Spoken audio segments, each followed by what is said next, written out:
In dark days. Now tonight we pray for clarity. We pray that every question will be answered, every concern will be expressed. We pray for integrity in this process from our official leaders all the way down to our citizens. We pray that every need will provide.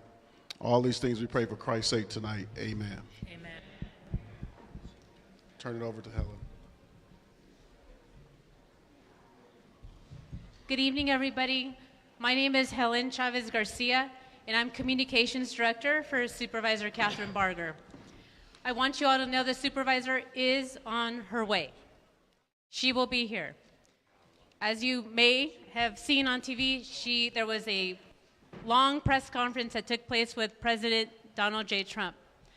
I hope that you caught a little bit of that because she emphatically talked about Altadena. She talked about how important it is for federal support to be available, and she's going to talk to you more about that. But on her behalf, a few apologies. It went long, but she is on her way, and she will be here tonight to directly speak with you and to hear from you. In the meantime, we do have the lineup of speakers that are here. This is a town hall that's about your concerns and your questions. So there's going to be 3 very short presentations. We have 3 speakers, and then we have a whole array here of subject matter experts that are available to you to answer your questions. For those of you that may not want to ask your question through the microphone, we do have these cards. If you can raise your hands over here if you're passing them out. If you want one, if you feel more comfortable putting down your question on a card, we have pencils and these papers. Just raise your hand, flag one of them over, and you can write down your question, and we will get to them today. That being said, as I said, we do have 3 short presentations.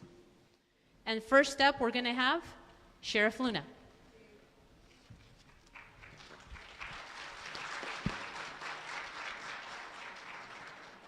Good evening, Altadena.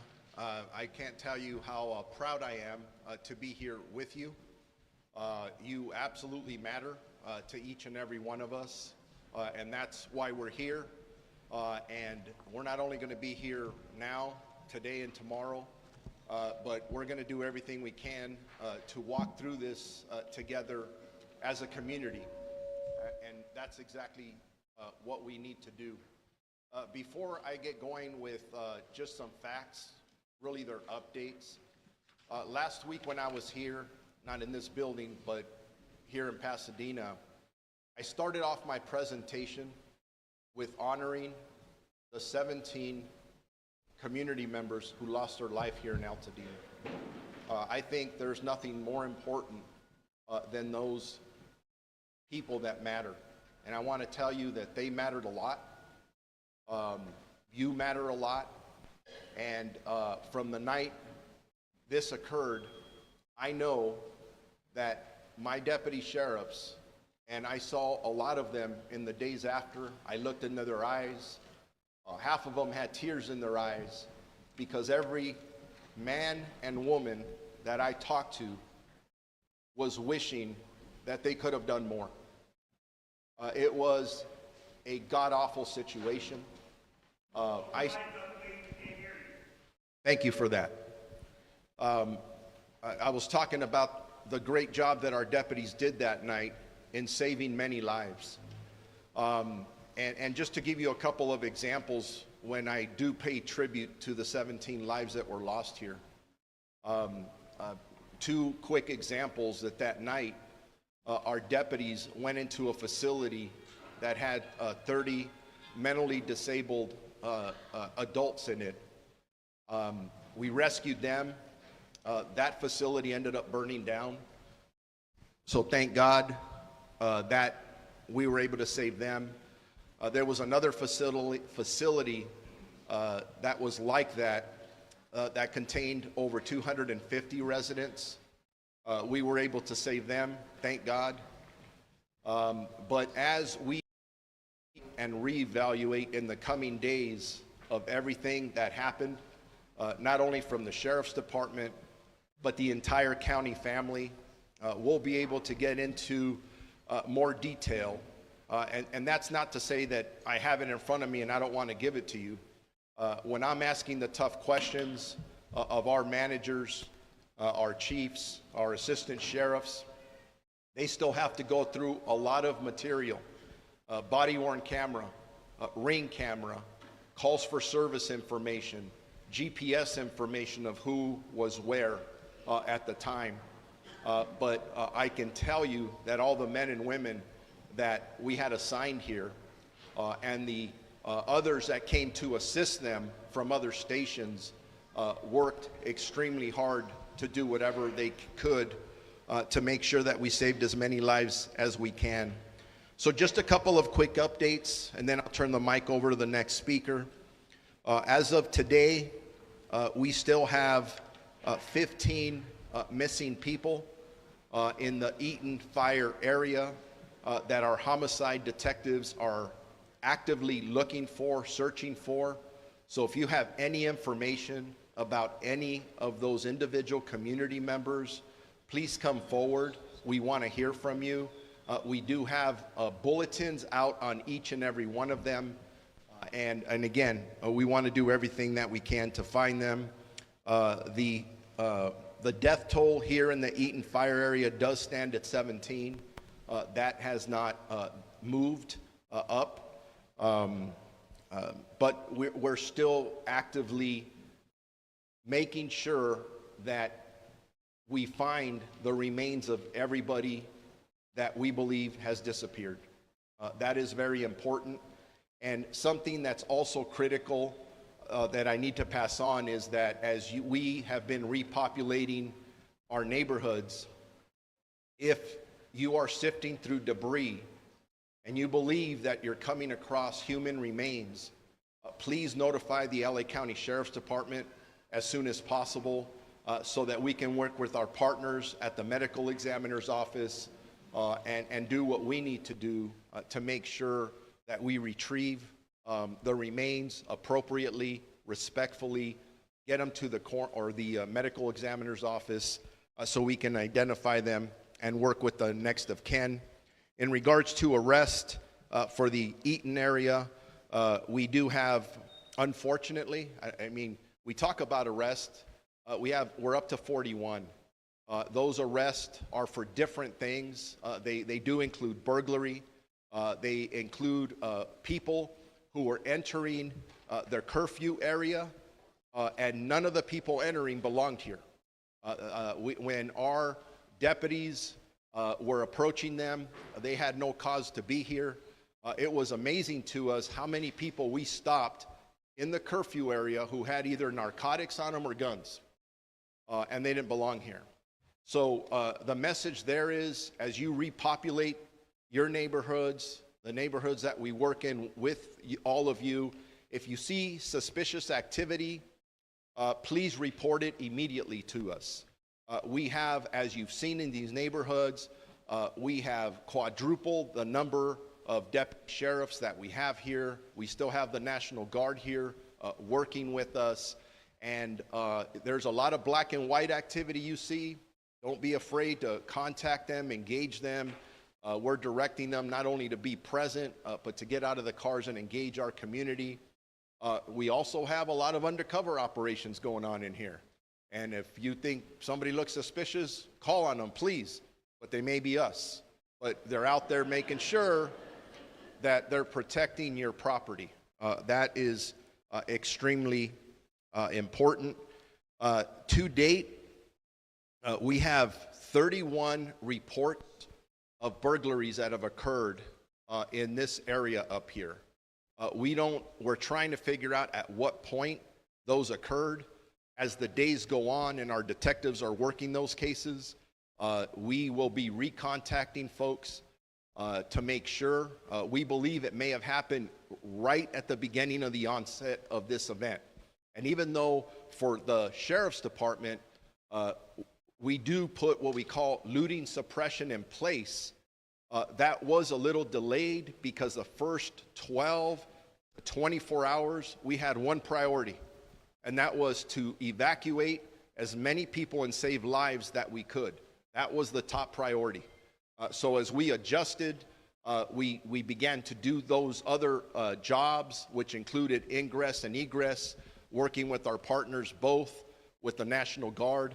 About a day and a half into this, as the mutual aid regional coordinator, I did ask for the National Guard, not only to assist us in our area here for Altadena or the Eaton area, which does include Pasadena PD, for LAPD up in their jurisdiction, for our other part of the fire in LA County, which was Malibu Lost Hills, and then for the Santa Monica Police Department.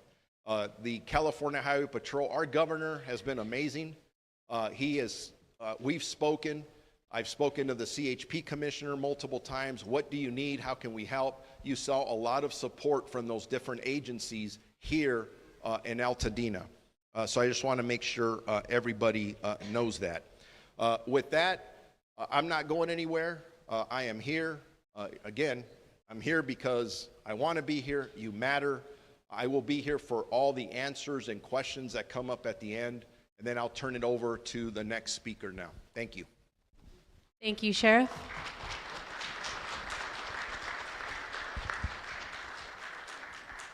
Our second speaker will be Assistant Chief Pat Springle with LA County Fire.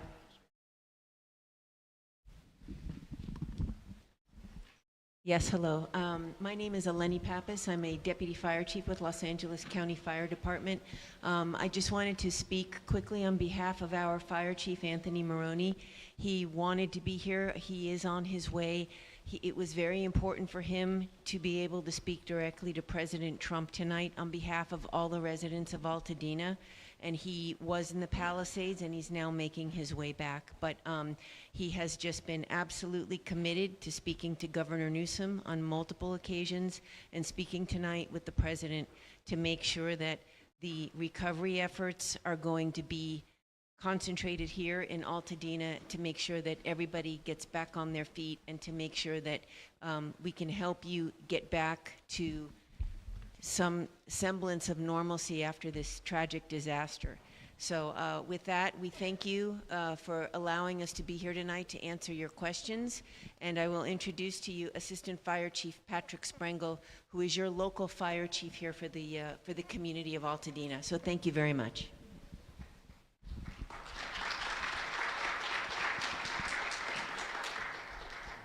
Hey, good evening. Thank you, Chief. Again, Pat Springle, LA County Fire, and the local fire chief here for Altadena. First, I want to start out by saying my thoughts and prayers are with each of you in the community for your loss. I'm a resident of the community. My kids go to school in this community, and I'm absolutely heartbroken. But I know that the community of Altadena is resilient. We will work through this together. We'll rebuild Altadena. We will rebuild better. Just want to give you a couple updates, fire-wise, and then we'll leave some. We'll certainly leave the time at the end for questions. So, first off, I want to assure you that LA County Fire, Los Angeles County Sheriff's Department will work hand in hand with you, along with the other agency of the Public Works, with Public Health, and all those resources that will be available to you. Work hand in hand with you as we work through the process here for rebuilding. We're all here for you. You have a ton of assistance in the community for you, and we will work hand in hand with you all the way through the recovery process. We're in a transition right now, transitioning out of the incident that we had into the recovery mode. So the process there, or the incident that has been set up over at the Rose Bowl, is starting to transition out. As of tomorrow, everybody will be demobilized out of there, and we are transitioning into the post-fire watershed hazard assessment portion of this to help with the recovery efforts. That portion of the team, made up of CAL FIRE Team 5, LA County Public Works, local government fire, and local law enforcement, will be setting up over at Santa Anita, and will continue the process to assist us in getting back on our feet. As a reminder, any recovery needs, I'm going to give you the link of recovery.lacounty.gov www.gov/Eaton-Fire. That will handle any of the needs that you need information-wise. So it's a great piece of information to go to. There's a whole list of links in there that it'll send you to for information in regards to anything recovery-wise. So please refer back to that. There's a whole lot of information in there, and it's a very, very good link to go back to. So again, that's recovery.lacounty.gov/Eaton-Fire. I also want to talk about sandbags. So as we progress into the recovery part of it, a big part of that is being ready for the coming storms. I know Public Works will talk a little bit about that, but fire department side, we will have continuous crews out there augmenting the needs of sandbagging, crews out in your district, crews out patrolling. Sandbag-wise, we will be set up at each of the fire stations throughout Altadena. That's Fire Station 11, Fire Station 12, Fire Station 66. Also setting up sandbag needs on the west side at Loma Alta Park. And we'll have continuous sandbags there and assistance there to assist with any of those needs as we progress. Not just in the next couple weeks, but even progress into months, as we still may need those needs going through the rain season. I also want to do a reminder on the 911 system. The 911 system is back fully functional. Any calls for service, law enforcement or fire department should utilize the 911 system. Even in that fire footprint, we still should be utilizing the 911 system. That system will go through the Sheriff's Department for dispatch, and it'll be filtered out to fire or law enforcement for the appropriate response. And with that, I'll save some time for questions later on. We'll be here through the night for any questions fire related. Thank you, sir.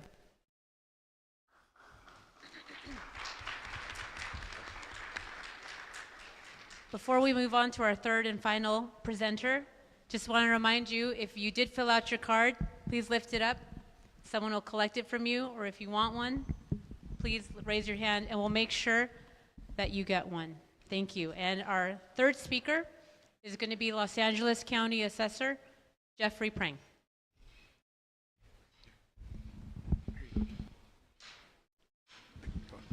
Thank you very much. My name is Jeff Prang. I'm the Los Angeles County Assessor.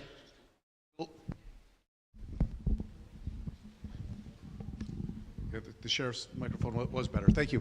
Little clarification. I'm not the property tax guy. I'm not the one who sends you your bills. I'm the guy who tells you what your property is worth. So if your property has been damaged or destroyed, you are going to get some property tax relief.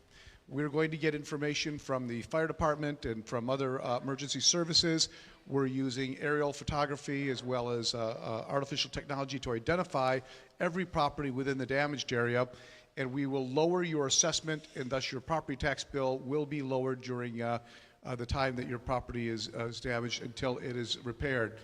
We're going to do this automatically whether you contact us or not, but I did want to urge you to file on our website, which you can do by your phone, a form called Misfortune and Calamity. This helps us identify your contact information if we need to reach you. It will give you the opportunity to monitor the status of your claim.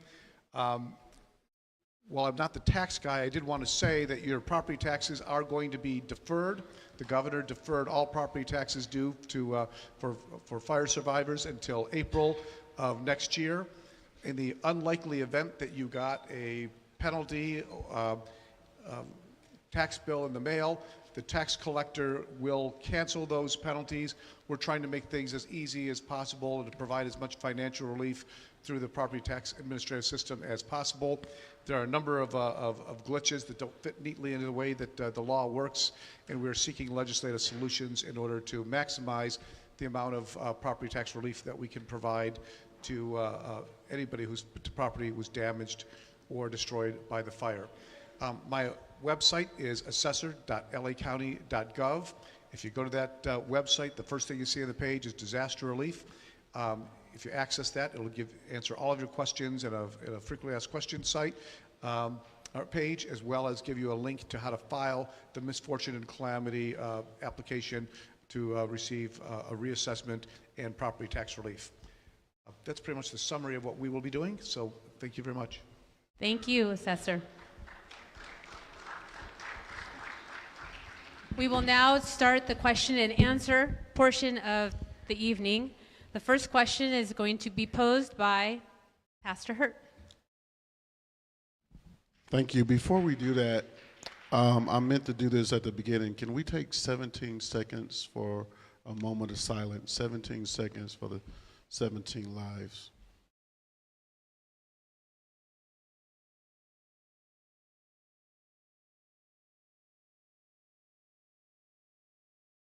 Amen. First question is, now that the National Guard has been removed from neighborhoods, what has been done to secure people's home and prevent break-ins?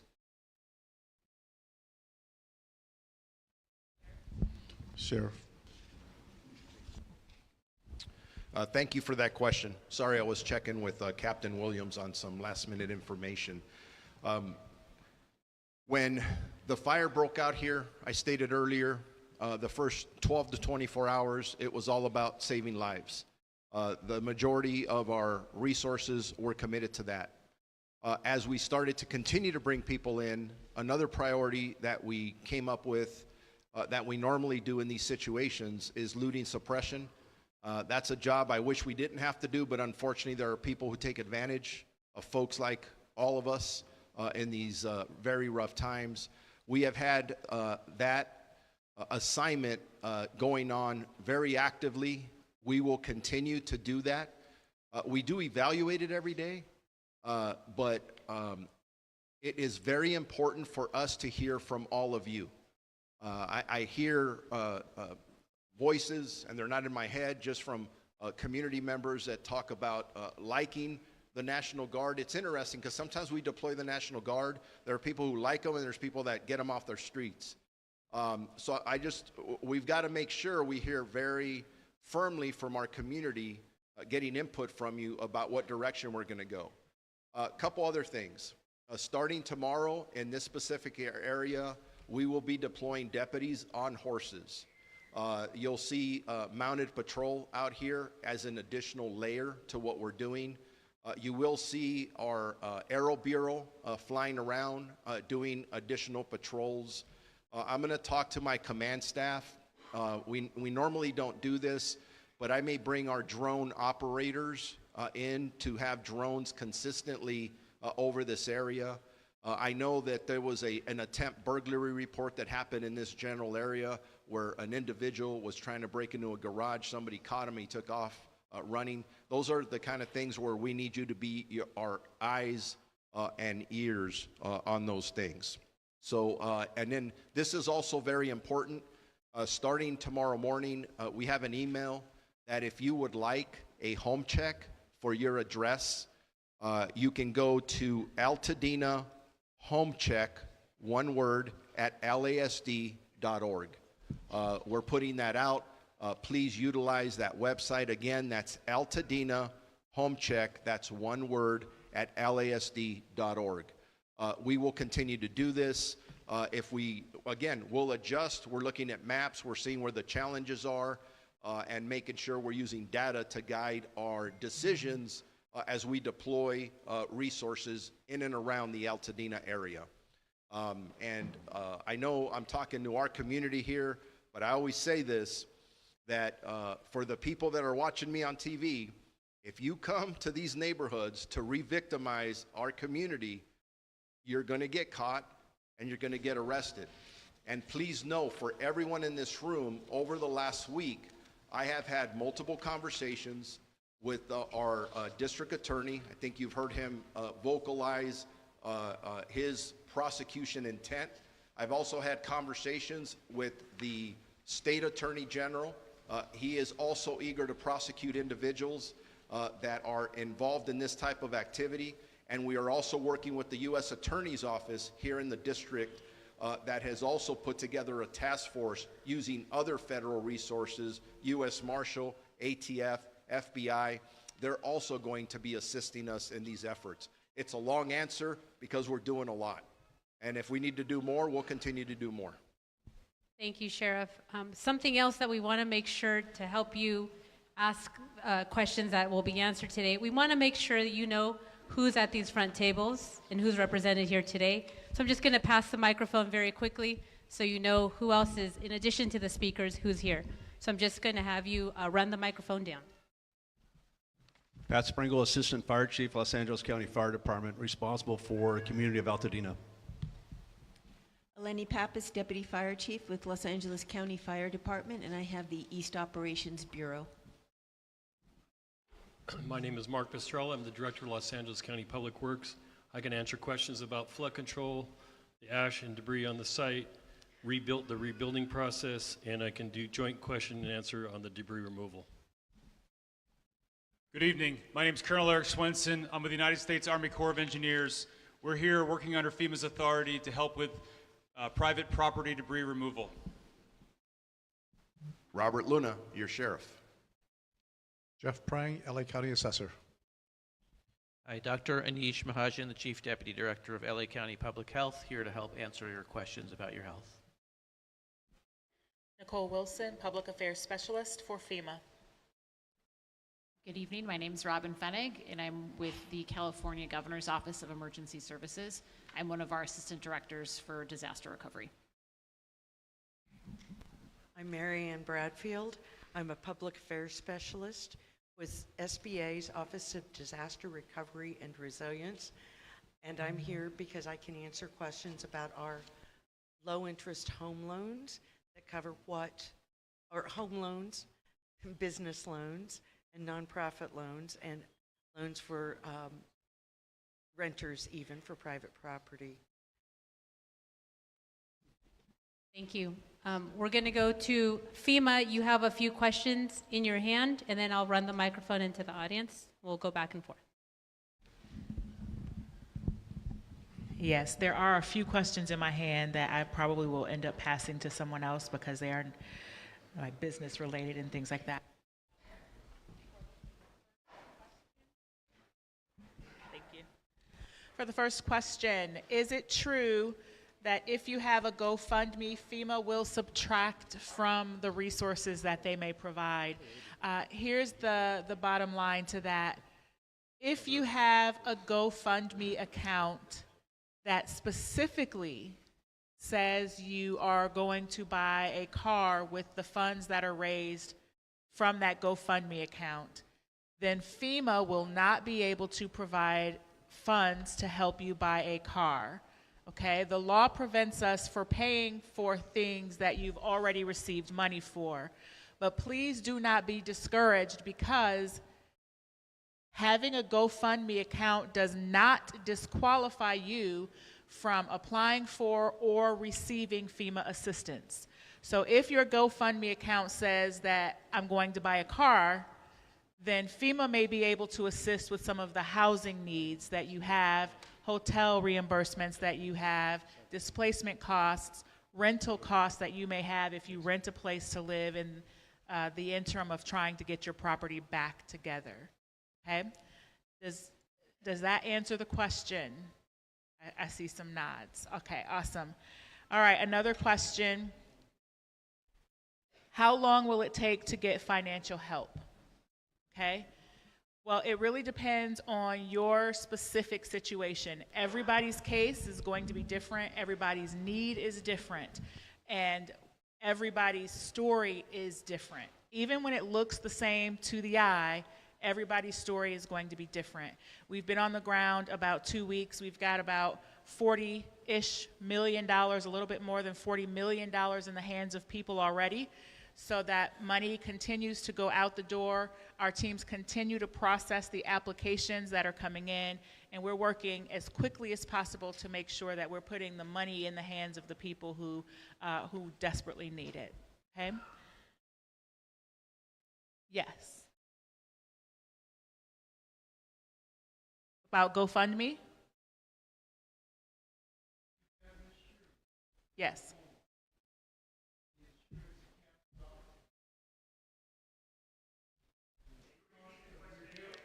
I will. I will repeat the question.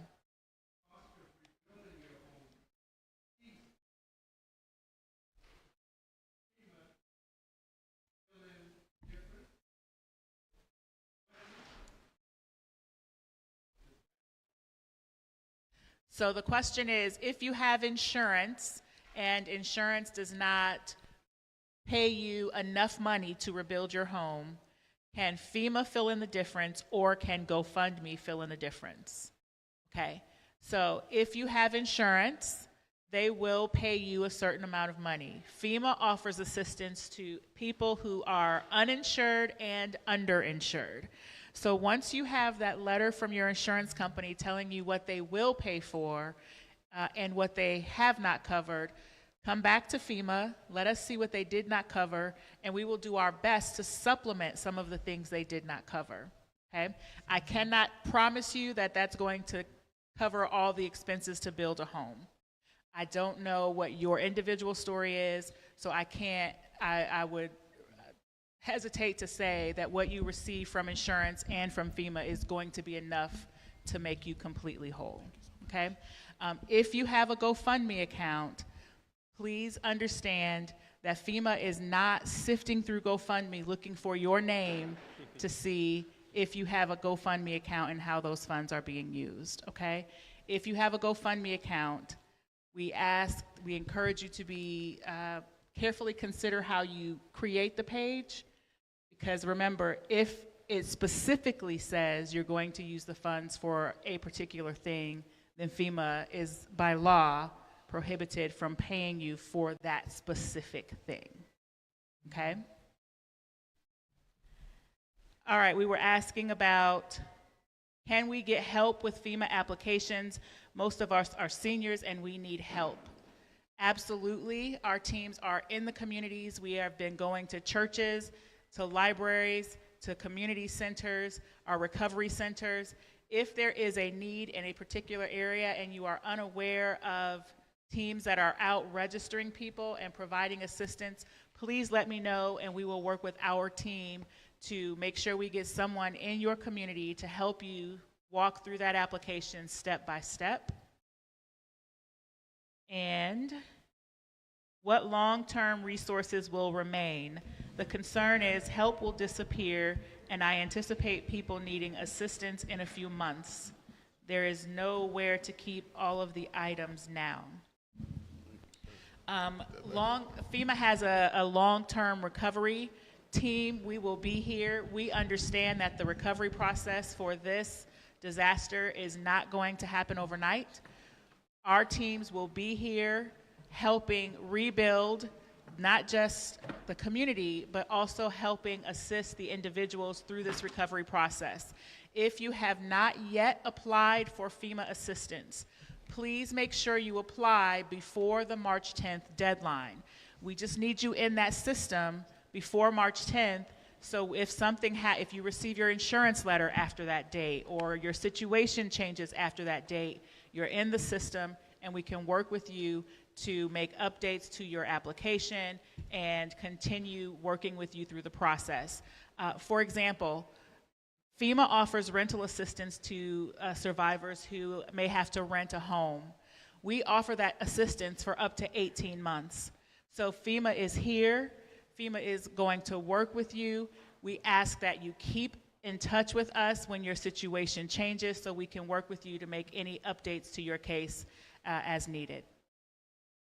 That is all of my questions. Thank you for that. And we have Supervisor Catherine Barger that just walked in. She's going to say a few words to you.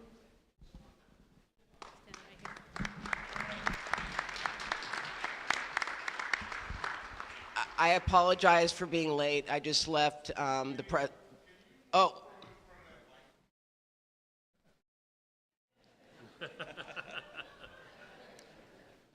I apologize for being late. Any of you that know me know that I'm usually 15 minutes early to anything, but I felt it was important for me to go and be a voice to the President of the United States to let him know to not forget Altadena and not forget Pasadena.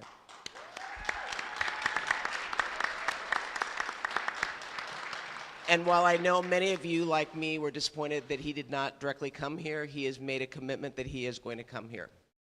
And I make you this pledge, and I told him that we are in this together, and I told him that the people of Altadena reflect exactly the people that he promised he would not forget if elected president. And I'm looking in this room, and you know what I'm saying. So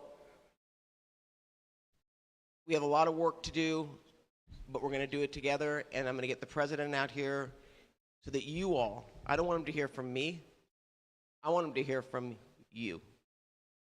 And when it comes to the notification, on a separate note, I have asked for an independent review. I do not want it being done by county personnel. I want it being done by an outside party to look at what happened. And I make a pledge to you all on that. We're going to get answers. And I'm not waiting for the report that the fire does, because fire always does. Where are you, fire? Fire always, he was with me as well, so we made it in good time over here. Fire does their own review, but I'm not waiting for their review.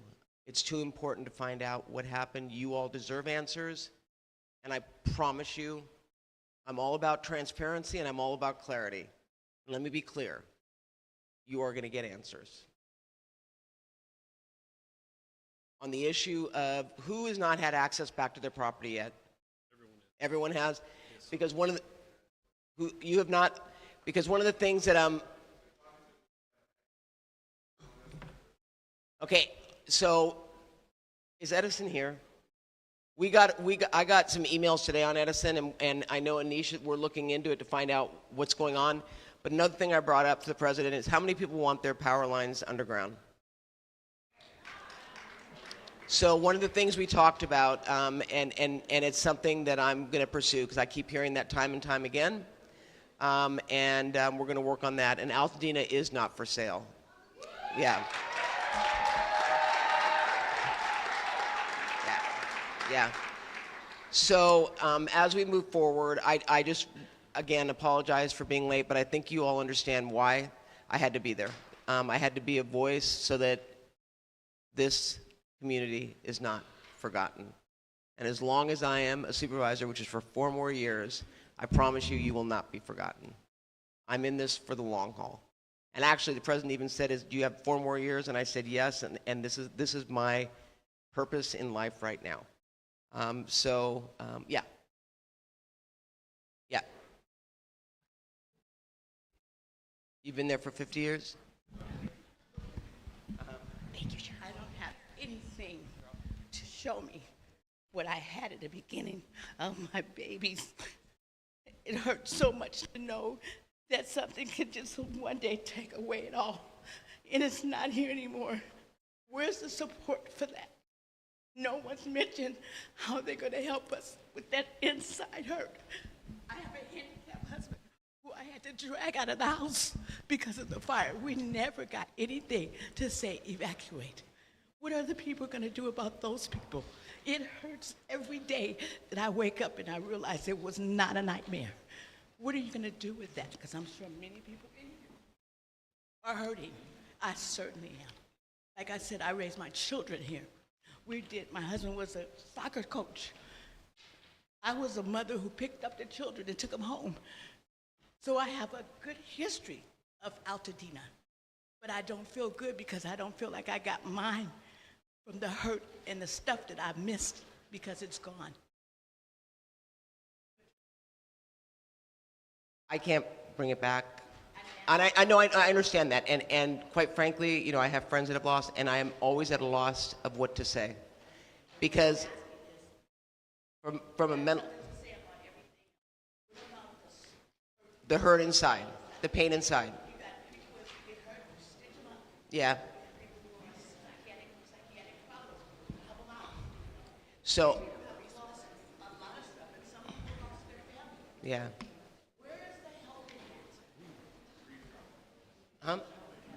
No, I know, but I'm trying to. So, when I was up in Altadena on Saturday, we have mental health professionals that were going and helping people who were going back to their property, But I hear you. I mean, I went out to our camp and saw a child who was literally having a very angry episode, and his mother was crying, and he was angry because his mother had no place to go, and he was living with his father who he'd never lived with before, and the mother is grieving because her son is suffering and she doesn't know what to do. I hear you. We will address that. Okay, I promise you. And let me just say one thing really quickly. Sorry, I talked too fast. Faith-based. I'm looking in, first of all, New Revelation. Thank you for letting us use your facility. We're going to need faith-based. I was at AME. We're going to need all of our faith-based partners to help us with that as well. And that is going to be a huge source for healing of the community. And I hear you, and I'm sorry. And I'm sorry to your husband. Yeah, I know. We also have, ma'am, I'm sorry, from FEMA, we also have a comment here about mental health support. I just want to also express, how deeply sorry we all are to have to come here, and we see your pain, we feel your pain, and it is what drives us to work for you every day to try to get some help in your hands. At our disaster recovery centers, there are dozens of agencies there to help you find a way forward. There are people there who offer mental health resources. The county has a team there who will drop everything when you walk in that door and say you are in a crisis and you need to speak with someone. They will offer a session on the spot to help you in that moment. The state also has some resources, so I'm going to pass the mic here to my state counterpart. I would like to echo everything that Nicole just said. Thank you for inviting us to be here. We don't take that responsibility lightly, and we're going to be here with you for the long haul. We understand that the DRCs, if you don't want to go in person, mental health resources can be difficult to ask for. The state does have two particular resources if you're not ready to seek that service in person. There's the Cal Hope Warm Line and also the 988 Lifeline.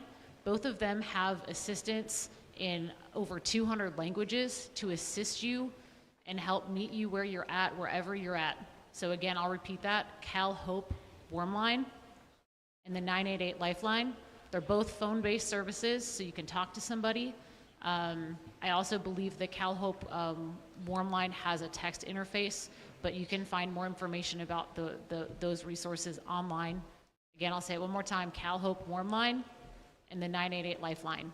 Because again, accessing mental health resources is tough sometimes to ask for help when you need it, and sometimes you don't know when you need it. So we're there for you, no matter what time of day or night that you might need some help. I'm going to pass this over to the public health folks. Thank you. Where are you? So please raise your hand so I can run the mic. Come over here.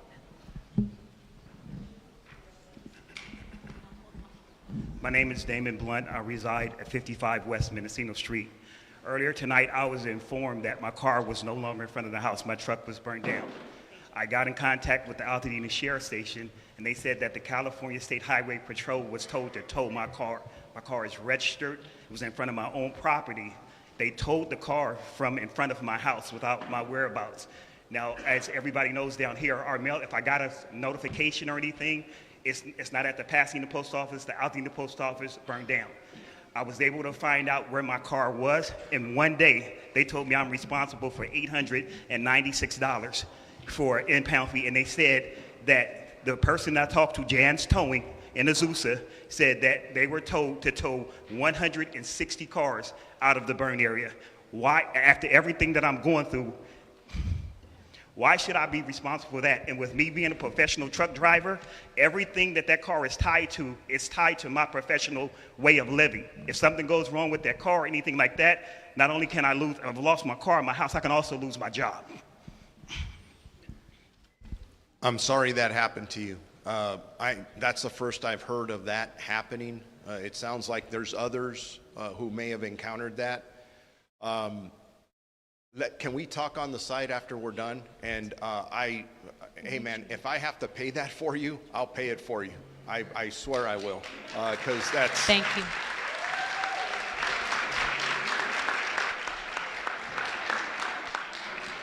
Thank you very much. We're going to take one more over here, and then we have some written comments, and we'll keep on going back and forth. I have two questions. The first question is about our seniors, our concern that they're made whole, that there isn't additional suffering after what they've already suffered. Many of them were retired. Many of them worked hard all their life to pay their bills. They paid off their mortgage, send their kids to school. And so I'm wondering, can we set one of the hotels aside for our seniors so that they can live in their community, not have to be spread out, and to be able to stay together, because that's what Altadena was all about, was family and community, and not spread out. That's my first question. My second question is, we all know there are rumors about what caused the fire. Was it a natural disaster? Was it negligence? Was it a lack of resources? Or we don't know, but we do know the facts is that there were 7,000 to 10,000 structures destroyed, mainly in the African American community. We do know it, they were able to preserve Hastings Ranch and to preserve JPL, but our community they were not able to save our community. Now, if there was not enough resources and decisions were made, then, our area was sacrificed, well, we just want to know that. That's a question, and if we'll be made whole.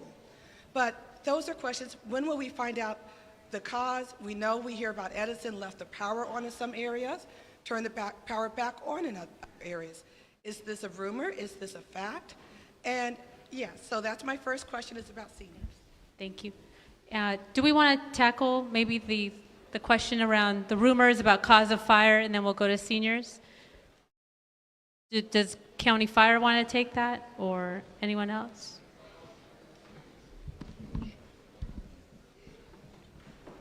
So good evening. My name's Anthony Maroney. I'm the fire chief of the County of Los Angeles Fire Department. My sincere apologies for being late.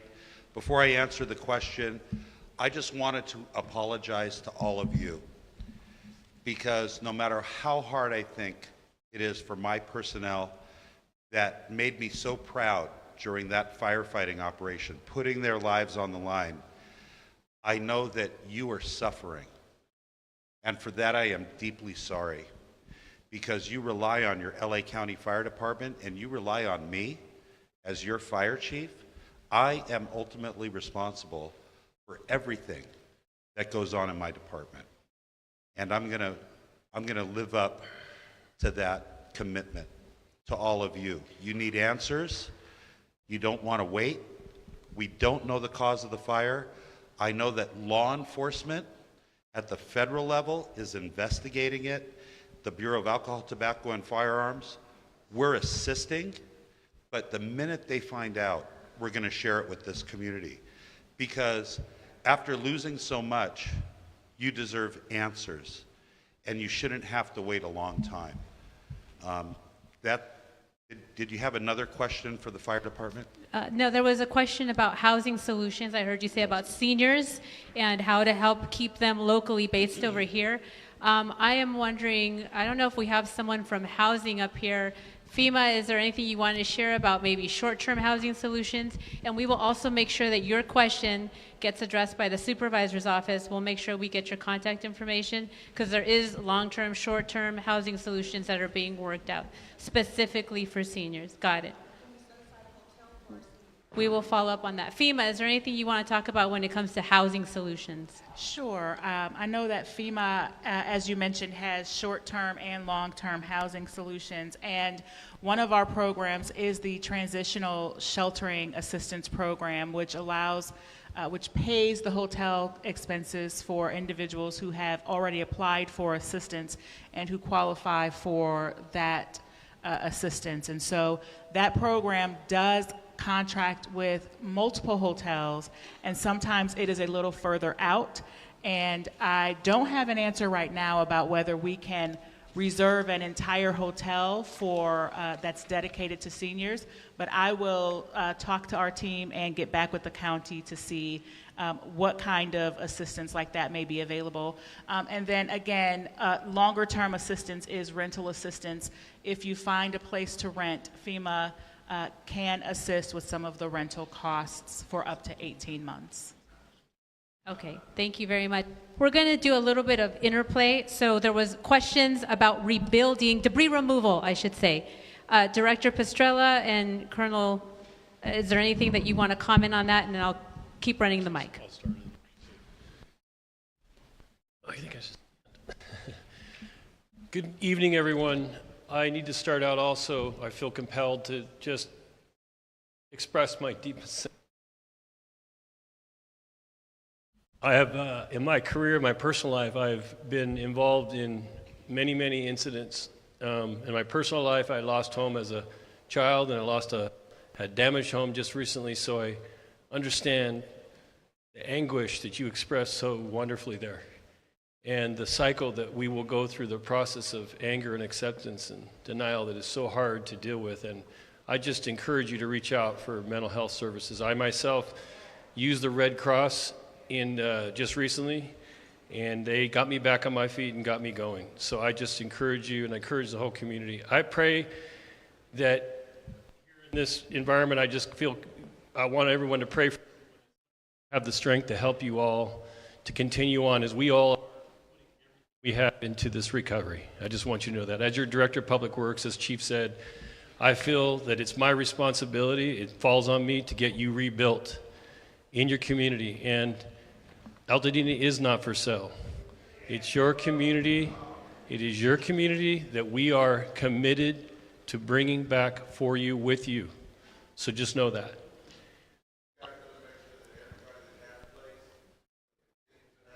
This is our greatest goal.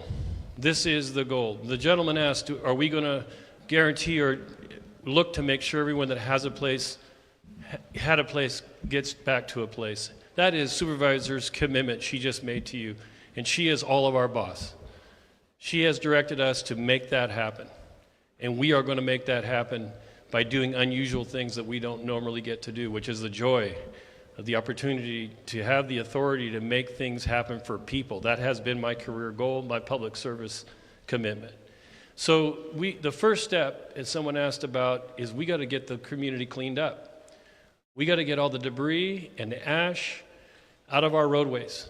We have to fix our infrastructure to the point that that life support system is back and it's ready for your use, and the use of our first responders who take care of you in day-to-day activities, and just the roads to the schools and the schools themselves, the library and the businesses all need that infrastructure. For the first week or two here, we have been actively putting back that infrastructure, cleaning the streets, looking and trying to make it safe to you to re-enter your properties. We did repopulate the community, but I know you've gone back and seen it's still a mess.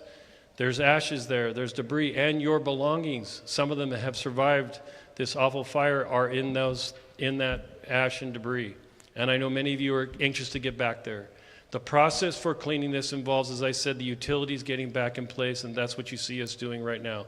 This next process is for us to remove toxic material from your property and then remove the debris from the property.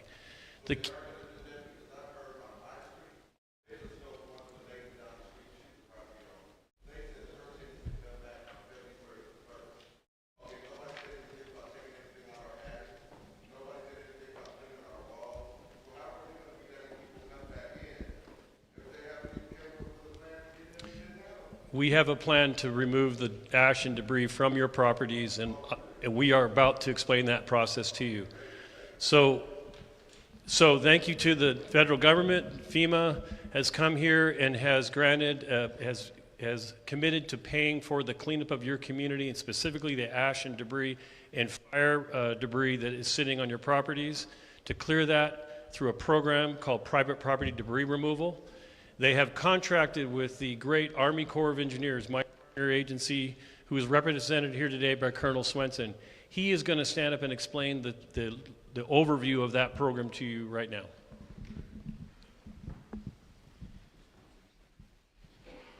Good evening. I'm going to come around front. Believe it or not, I used to teach college math, college calculus. So if I can get to work. I could just use my outside voice too.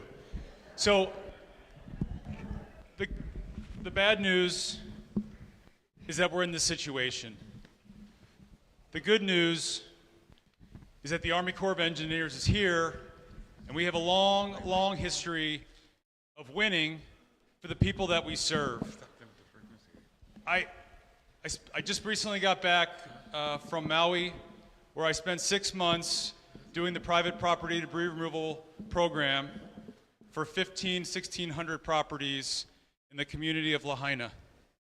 So, although I've never had my house burned down, I've walked hand in hand with thousands of Hawaiians as they recovered from the worst day of their life, being August 8th, 2023.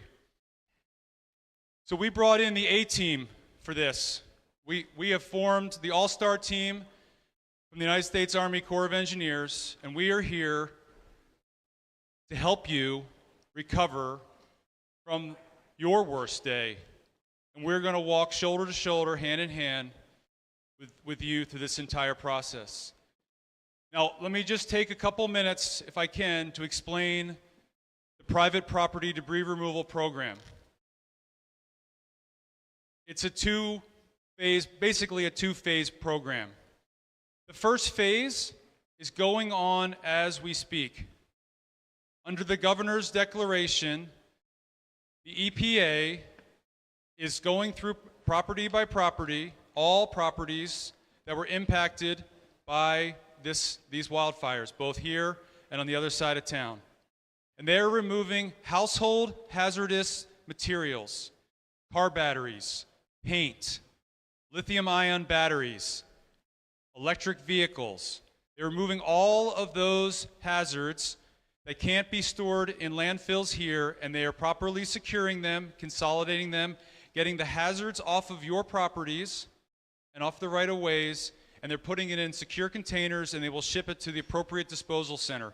That process is going on right now. I was driving around today. The EPA is in overdrive trying to get their system set up so they can get those hazards off the street. We are here under a public health declaration to remove the public health hazards from your community. When they are finished, or as they're finishing properties, the Army Corps of Engineers will go and also survey all the properties so we can understand all of the hazards with the debris that we're going to remove. Now, the EPA can act under the President's declaration to remove the household hazardous materials, the worst of the worst. But all of that fire debris that's on your property is also not healthy for you. And we want to get that off of your property. So you will have two options. And in the coming days, you will hear about a couple acronyms. First, I'll just say the first acronym you're going to hear a lot of is USACE, U.S. Army Corps of Engineers. That's me, right? We're going to bring an Army here to help you. The second acronym you're going to hear a lot about is ROE, Right of Entry. ROE. You'll hear people say, did you sign your ROE? It's a legal document that you sign as a landowner, saying that you are the legal owner of that document. This is a wholly government process. You will submit that document to the local government. They will verify that you indeed are the legal owner of that property based on tax records, deed records, because we don't want to enter a property if we don't have the legal authority from the legal owner of that property. So you'll review that right of entry and you'll say, I want to join the Corps of Engineers program. You will fill out that, you'll read that document, you'll sign it, you'll hand it into the county, they'll review it to make sure that you are the owner. They will pass that document to the Army Corps of Engineers. Our team will review that document and we will put you on a runway for one of our crews to go out and do private property debris removal. So what's going to happen is a couple days out, when you're on the list, you're going to get a phone call from our contractor, and he's going to say, or she's going to say, we're coming to your property in about 3 days or 5 days. And they're going to ask you if you want to be on the property when we do debris removal. You have a choice. Some people say, absolutely. Some people say, I can't. It's too much. It's okay. And if you tell them you don't want to be there, and then they call you the day before and say they're coming out the next day, and you change your mind, it's okay. You can show up. You can show up for 5 minutes. You can show up for the whole day or the whole 2 days. We're happy to have you there. We'll keep you at a distance because, again, we're here because of this public health emergency. We want to make sure that you're safe. Your safety and the safety of this community is of utmost importance. And so we are going to move at the speed of trust that we build with you through this entire process. As I said in the beginning, we're going to walk hand in hand with you to make sure you're comfortable with the process. Then we're going to show up to your house, and we're going to respectfully remove the fire ash debris from your property. That ash debris will consist of several things. If you have recyclable metal on your property, we will take the recyclable metal off. That includes titled property such as a boat trailer, or a car. We will properly get that recycled off of your property. We will also go on and look for any hazardous trees. Again, we're here because of the public health emergency. So if you have a tree that is burned, that's overhanging the right-of-way, overhanging your property, we don't want to put our crews in danger, and we don't want to put the public in danger. So we will remove those trees and properly enter into the waste stream and put those where the county and the state ask us to put them, in an appropriate storage location or landfill, green waste site. And then we're going to go in and we're going to remove the fire ash debris from your property. And we're going to take all of that ash in what we call the ash footprint. So if you think about your house as your house was burning, I know this is maybe conjure up bad things. The ash is generally going to fall where it was burned. And so we're going to sort of trace that ash footprint around your property, and we're going to remove all of that ash. And we're not going to remove the foundation. We're going to scrape the foundation and wash it clean. And then we're going to take 6 inches of topsoil between the foundation and that ash, the edge of that ash footprint. Because that topsoil right there could contain some hazards, and we want to make sure we get rid of those. And all of that waste will get removed and will get taken to an appropriate landfill designated by the county and the state and Cal Recycles. So that's basically the process. Then, because again, we're here for public health and safety, we're going to go back and do a final inspection. Make sure we didn't miss a tree, make sure we didn't miss any debris, and then we're going to check off that the property is complete, and we're going to turn that right of entry back over to the county. The county's going to hold that right of entry until it gets turned back over to you, but once we give it up, we give up our right to be on your property. But I assure you, when we give up that right of entry, your property will have all of those hazardous materials associated with this fire removed and properly put in a proper debris stream so they can be safely secured. That's essentially the property. That's essentially how the private property debris removal program works. And I guarantee you, you will be part of this process. We want you to be part of this process to the degree that you want to be part of the process. But the end state is we want your property to be clean. We want your neighbor's property to be clean. We want your whole community's property to be clean. Now, some people say, I live in a house that didn't burn, and my neighbor's house, all my neighbor's house is burned around me. I've lived through this. I have very good friends in Maui. They were the only house in a neighborhood that didn't burn. They moved back in before debris removal started, and they haven't left their house since. And the reason is because we monitor air quality, both for our crew's health and for the neighborhood's health. So we make sure that if air quality is not where it's supposed to be, we add more water. We do what we call the wet debris removal method. So we'll make sure that as we remove the ash from the property, we have it under sprinklers and hoses, actively wetting the debris to keep it down and keep the dust down, so that people in the area that have moved back into their homes are confident and comfortable that they can live in their home with the debris removal going on around them. Now, if you're not comfortable, we understand, but I have lived through fire recoveries where people have lived in and around the community. Some people say, well, you're going to have trucks all over our road. And the answer to that question is yes. We are going to come in and we are going to take over the roads, and we're going to have lots of heavy equipment on them. But we are going to spread our crews out evenly across the entire community, because we have shared infrastructure, right? DPW They have work to do on these roads too. The power company, the sewer and gas company, they have work to do on these roads. And so we're going to share the infrastructure with not only all of the infrastructure service providers, but with the residents who need to use those roads as well. So we're going to be respectful of those roads. If we're in a really constricted area, we'll use flaggers, right? We'll use flagging companies so that traffic can pass safely. Look, a lot of people perished and lost their belongings, their lives, and in some cases their lives and their livelihoods in this fire. We want to move quickly, but we want to move safely. And we don't want our cleanup to cause any more harm to this community than has already been done by this devastating wildfire. I spoke a long time. Thank you, Colonel. I just want to say, we're going to take a few questions, if you have it, for Colonel Swenson, and then I'll keep working the mic around the room, and I will get to the other side too. And just a quick comment about the Colonel. He is here indefinitely. He's not someone that's going to be deployed. Get to know this face. This face is going to anchor this work. So he's not moving on just here a week or two. There's a commitment here to see the mission through. Correct, Colonel? I'm here. Yep. Yes, sir. Okay.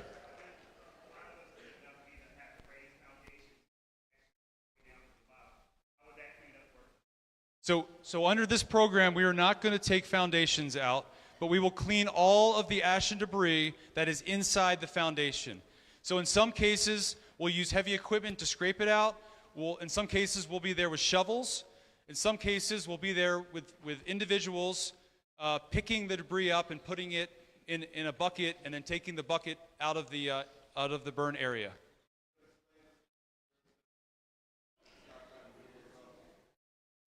So that's a great question. So if you sign up for the private property debris removal program, you will not get a bill from the Army Corps of Engineers.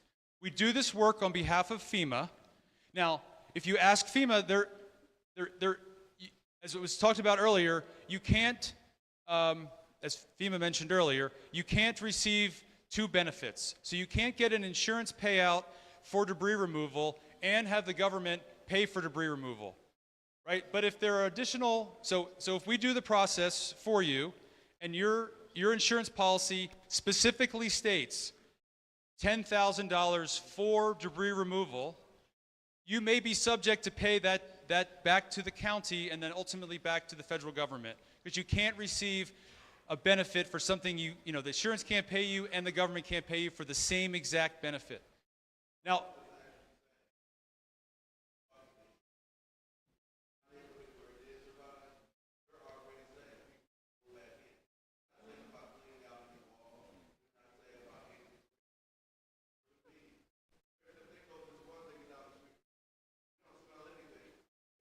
Okay, so the insurance questions we're going to come back to. We have the supervisor staff. The insurance questions, none of these agencies have purview over them, but the supervisor is aware it is a big issue, a big issue. Before we move on from the Colonel, I'm going to just move. You had a quick question about the right of entry forms? Yes, where do we fill out the right of entry forms? okay, the question is, where do we fill out the right of entry forms? So that process is almost, the form is almost ready to be rolled out. We're just working through a couple last things between the Corps and FEMA and the county, and in the coming days or week, there will be an announcement and the form will be released, and property owners can fill the form out. Look, there is some legalese in it. So I recommend you read the form, try to understand the form, ask questions, but ultimately by signing the form, that gives us the legal authority as the federal government to be on your private property. Okay. And it'll be available also on recovery.lacounty.gov. All this information, recovery.lacounty.gov. I'm going to keep working my way down. First of all, thank you very much for all that you're doing and your commitment to staying in the community while this work is done. Really appreciate that. Absolutely. So with regards to houses that were not burned, that were adjacent to homes that were burned, What type of debris removal opportunities might there be? Like, for instance, like I have a lot of ash in my driveway or on various walkways in the grass. What options might we have in situations like that? So there's eligibility requirements to be able to sign up for the private property debris removal program. If it's a small amount of ash and debris in your yard, again, ultimately FEMA has the final authority if you're eligible or not. So I can't speak, I'm not the authority of that. But if you are deemed eligible, then you can sign up for the program. If you're not eligible, in my experience, normally you just work through your insurance company, and that debris policy that you may have as part of your insurance, you would have to make the claim towards that.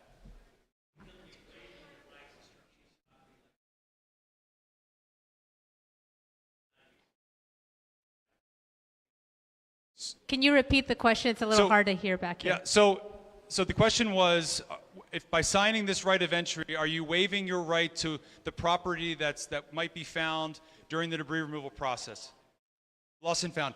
So if our crews find something on your property, we will secure that and return it to you. I do encourage people, if you're comfortable with it, to come back on the day of debris removal and to watch the crews. These crews we're gonna work around the clock to get this done. And so, you know, it's always good when the customer is there to just to smile and thank the crew. We want that relationship. And if you say, you know, my grandmother's ring was we think it's right about there. You know, if we can find it, I mean, in the process of it, we will try. There's no guarantee, but you know, we will try. We have found things in the past. We're going to go right here, and then I'll keep working the room. Hi, good evening. My name is Yolanda Strother Williams. My parents moved us up to Altadena in 1963. That's a very long time, 1963. How do you plan to rebuild, replace, restore? How can we reclaim what was lost? And I'm really thrilled, I guess, to see all of you here, inasmuch as we needed people to help us save Altadena, and nobody was there. So everybody's here now to rebuild, reclaim, restore Altadena. It's an arduous task. So how do you plan to do that? And can you keep your promises? How do you plan to do that? We'll go to Director Pastrella. Do you want to take that one? Sure. Thank you for the question. So LA County will make a Herculean effort and put a building department one-stop center in Altadena specifically for your community. All the permitting agencies that are a part of issuing a building permit to you will be in that agency. This community will receive expedited building permit reviews. We will put them out as quick as we can. I'm going to be personally meeting with the area architects and engineers. There was a question in here for me. We will put out a list of trusted architects and engineers from this area, as well as contractors. I cannot recommend one of them to you, but I can certainly give you a list of those who have built in this area before. And then we will also help you with not being scammed by actually asking the question about the legitimacy of any contractor. So I want to put that out there right away. Is the State Contracting Licensing Board is who keeps the records on contractors. If anybody's approaching you right now and saying they're ready to build, you got to check them out by asking, are they a contractor? Next question is, where have you built before in this community? Have you built in LA County? And then you can come to our office, and we will also have a list of people who have constructed homes on time and on budget for community members like you in the past. Our part is to get the permitting process done as quickly as possible. So we will put that community center, one-stop center in, and I'm looking for real estate right now. We should have something in the next 30 days where that center will be open and you get started with the process of, one, filling out your ROE and for debris proposal, and then starting the process of reconstruction. That's how we're going to fulfill our promise to you, is to make sure that it's as painless as possible to rebuild your homes. Thank you. We just have to keep moving around the room. Over here. Thank you. As far as the tree removals, not the debris, but the tree removals, who can we contact about that? Because I know you guys made some rounds already, but there's a lot of trees that I know they're dangerous. Maybe the people love their trees, but some of them got to go. That's the Right. first question. Second question about the mud concerns. Yeah. You guys gave us phone numbers and nobody calls us back. They say they're going to call us within 24 hours, Okay. but nobody calls us back. And we're up in the Rubio Highlands. We know mudslides are going to come down. Who can we call, or how can we get calls back regarding that?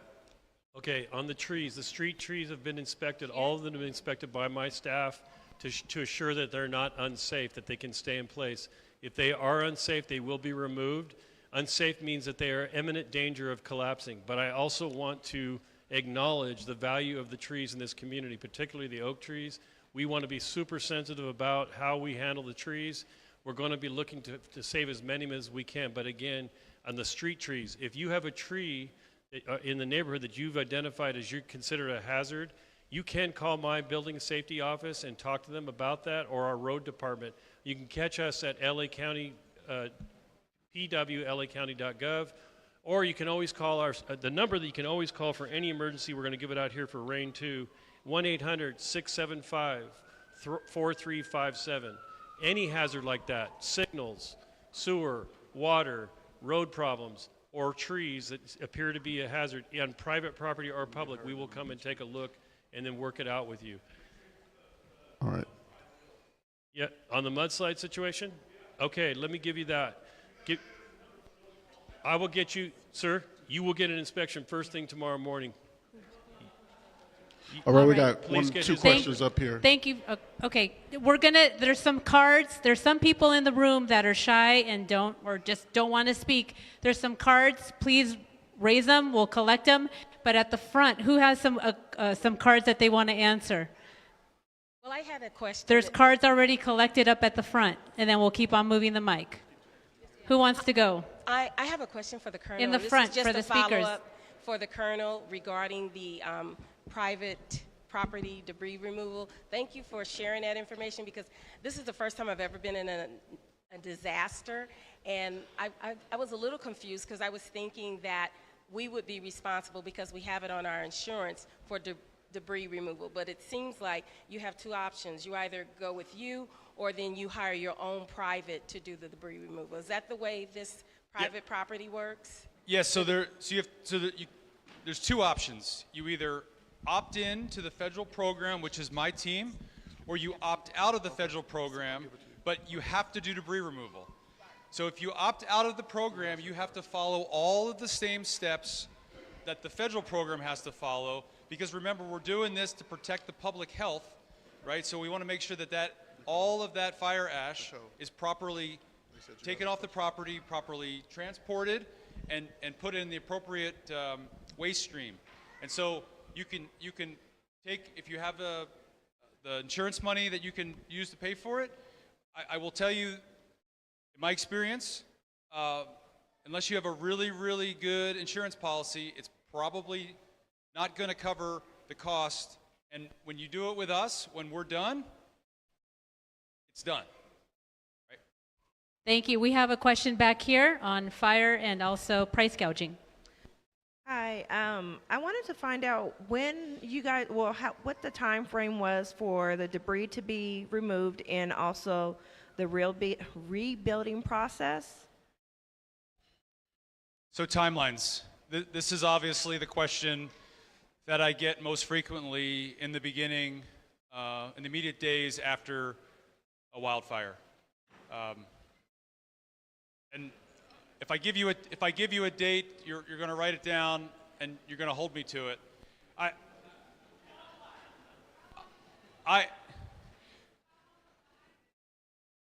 Okay, so this is not Lahaina. I'm going to get there. This is not Lahaina, and no two fires are the same. But for comparison, the Lahaina fire was August 8th, 2023. We built a temporary disposal site because we didn't have enough landfill capacity. That took 45 days. We had to get rights of entry for a community that we had to build trust with first. I started by saying we move at the speed of trust. I had to build trust with that community. We did that. The program started on January 17th, 2024, and we completed every residential property approximately the first or second week of October. for residential private property debris removal. There might have been one or two that were a little bit frustrated and took a little bit longer. So we gave ourselves a year, and we did it in about 9 months. I'm gonna say that if the phase 1 EPA goes as expected, that we should be substantially complete with private property debris removal in about 18 months. Now, some of you are going to say that's way too long. We are going to work round the clock to get the work done. One of the challenges is that we have a partial repopulation of the communities, and we must be respectful of those who want to move back into their property. So we have some limitations on the hours we can work and the locations we can work, but I assure you, we are going to work around the clock with some of the most professional crews you've seen, and we are going to come and we're going to answer your questions. I'm going to be here every week that there's a public meeting, and I'm going to give you an update. The days are going to be long, the weeks are going to be short, and before you know it, your property is going to be cleared, and you're going to see your future. The phoenix will rise from the ashes on your front and your property, and you will live to see yourself back in your home, with rebuilding your lives and your livelihoods. I guarantee you that. Thank you. The second question here was price gouging before we go back to cards. Yeah, there's a person that is selling these one rooms at the Presbyterian Church on Lake, and he was charging about $67,000, and online they're going for $40,000. And so how are you guys going to prevent, Altadena from being ripped off from these people? If you can do me a favor, and one, make sure you contact me before or as we conclude. We've made it very clear that yes, we're talking about burglaries, we're talking about looting. There's a lot of white-collar crime that goes on with people trying to take advantage of you. With the three folks I talked about earlier, the district attorney, the state attorney general, and the U.S. attorney, they are very eager to make examples out of somebody who's trying to take advantage of you. So please, it is absolutely critical that if you have any information about somebody doing this, like what you just said, bring that to us so we can start looking at it, assign the appropriate investigators, or assign it to the right agency, meaning working with the district attorney or the state attorney general's office. And we're looking to make an example out of somebody. I'm telling you, we're going to hammer them. Thank you for that. We're going to keep moving the mic, and in the meantime, FEMA, you have some cards from people that wanted to ask questions, and I'll keep working the room.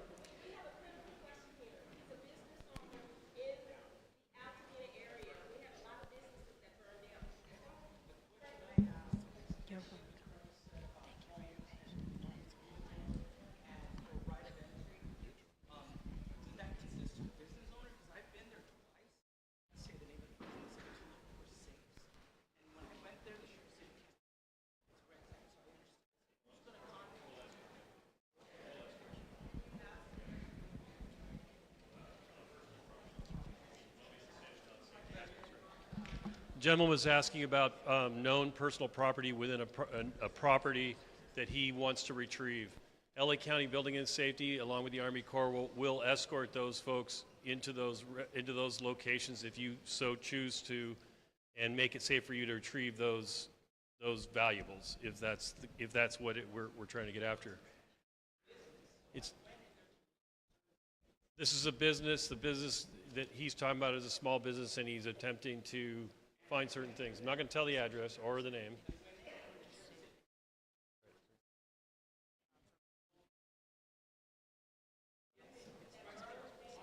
Okay, let's get with the small business reps here on the side, and we'll prepare a process for you to be escorted into that facility to actually retrieve. Retrieval on your own properties is also at your risk right now. You can go do that, but we want to remind you that proper PPE, protective equipment, is necessary to make those searches. if you're going to do them on your own. On the small business, we want to have a side conversation with you. Okay. Thank you. FEMA, did you have some questions you wanted to answer? Then I'm going to keep running the mic. We do. We have a couple of questions. One question is, people are asking about cleaning smoke and ash from their burned homes. FEMA does offer some financial assistance to assist with this. If you have already applied for FEMA assistance, you may receive an additional $300 on top of what you have already received or what you may already be eligible for to provide some assistance with cleaning and sanitization. That program is turned on, and when I say that, that means we're already looking at those applications to see who is eligible for that additional funding. If you've already applied and you are eligible for that, it will automatically be released to you. You do not need to reapply for FEMA assistance. If you have not yet applied for FEMA assistance, we do encourage you to do that before March 10th. Okay? Our teams will consider all of the things that you are eligible for, and that will automatically be included in your grant if you are eligible for that assistance. Okay? Again, it cannot be something that your insurance covers. If your insurance covers that, then FEMA, as multiple people have mentioned, we cannot also cover that. Okay? Also, a question is, can we get help on tenants' rents?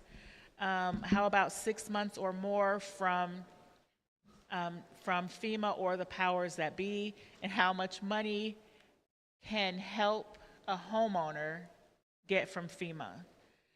So each homeowner's story is going to be different. So everybody will not get the same amount of money. Okay, your story is going to be very different from the next person's story based on your individual need.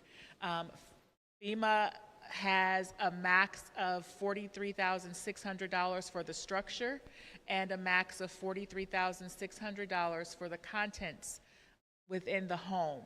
So the max that FEMA could give you is about $87,200 if my math is mathing tonight. Okay? That is not including rental assistance. So you can get that max if you qualify or if you're eligible for everything, okay? You can also receive rental assistance for up to 18 months on top of that, okay? But I really want to stress how people's stories are going to be different. You can have two people who look like they have the same amount of damage, but when you get FEMA money, you may say, we had the same damage as our neighbors, but my neighbor got $43,000 and I got $23,000. There may be very distinct reasons why the number is so different. You may not have had insurance, and your neighbor may have had insurance. So there are different reasons why your amount of funding may not be the same, okay? It may look the same, the level of damage may look the same, but the situation, the story, and the circumstances may be very different, okay? And then we have one question about public assistance for churches. Yeah, so the FEMA Public Assistance Program and there was a concern, I think, also voiced on the question about the fact that it's a reimbursement program. We are looking to set up what are called applicant briefings for any eligible entity, so houses of worship, faith-based private nonprofits, as well as local units of government, special districts, to start the public assistance process. And again, it is reimbursement, but we understand that these services are going to be ongoing for a long period of time. These applicant briefings are where we can connect you with somebody from both FEMA and Cal OES to understand what assistance can be provided. And then I will say we have not yet scheduled the applicant briefing because we are really focused on the immediate needs and getting folks the individual assistance offered. as well as this private property debris removal, because that can inform how folks are recovering more immediately. And so we're going to be setting those up, and we'll definitely follow up with the supervisor's office to ensure that all potentially eligible faith-based organizations and private nonprofit organizations know when those applicant briefings are scheduled, and then we will work with you one-on-one after that meeting to deliver that public assistance program. And so the applicant briefing is where that process starts. Thank you. There's a follow-up question over here about helping grandparents, also related to FEMA. Hey, thank you so much for doing this. It's really amazing to have an opportunity to be able to all come together and speak and get our questions asked. So definitely thank you so much, every single one of you, for being here. My grandparents, they had their home for the last 52 years. They're both 86 and 87. Unfortunately, they didn't have any fire insurance whatsoever, nor did they have a pension or retirement. They were retired, but they're on a flat rate. I'm trying to figure out the best resource for them because they have nothing at all. They basically hid their money under a mattress and they got burned up.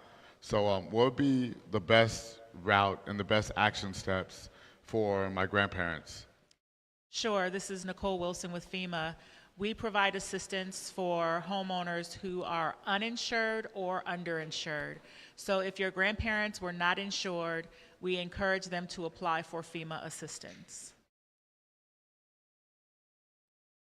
Thank you. Okay, over here I promised you, and then I'm going over there. But it's an insurance question. Insurance questions, I'm going to ask for a little bit of grace because no one up here has purview over insurance. However, we have, the county does not. However, you do have the supervisor's team here, but why don't you go ahead and ask your question and we can go on the record and talk about how to help that. Thank you so much. First, I just want to say I'm so sorry to everybody who lost their homes, and God bless everybody who lost lives and homes, and thank you to everybody in this room who's doing so much work to help us and who tried so hard to stop these fires. I am concerned. I am one of the lucky ones whose house is standing. I am concerned about insurance cutting off funds or forcing us back into our homes before we think it's safe. I don't always trust the authorities when it comes to what's safe. I'm from New York City. They told people to go back right after 9/11. They've admitted that that was a mistake. Hundreds of thousands of people have cancer. So I moved to Altadena to raise my children there, just like many of you wonderful people have done, and I'm afraid to bring my kids back in. I understand, sir, that you have a clean process for debris removal, but I'm sorry, I don't believe that those contaminants aren't going to get kicked up into the air. So for those of us who do not want to go back into our homes and do not want to rent it out to somebody else because we think it is unsafe, will the county or the state give some sort of mandate, I don't know what the legal language is, to the insurance companies that say you cannot force people back into this neighborhood that is a toxic waste site for the next 18 months or 2 years or however long it's going to take to clean up the entire neighborhood. I don't want to live in a house that has a street full of toxic waste next to me for many, many months, and I can't afford to do anything else. So I'm asking the supervisor, to ask the governor, to ask Karen Bass, all the people who did not help us on the 8th, to help us now and prevent a disaster after the disaster. We all want to stay in Altadena, and we want it to be beautiful, and we also all want to be alive and healthy to enjoy it, and our children to be safe. Thank you very much. Thank you. I'm going to have the Supervisor Barger's planning deputy director here address some of that. So we hear you loud and clear. I think the question is about insurance companies, and what we can tell you is we do have an open line of communication with the insurance commissioner. He's been at some of our press conferences. We've maintained a very good line of communication with him. We're very happy to take that question to them and have them come to future events and help us answer those questions. So it is outside of our authority and jurisdiction, but it doesn't matter. We will get you an answer.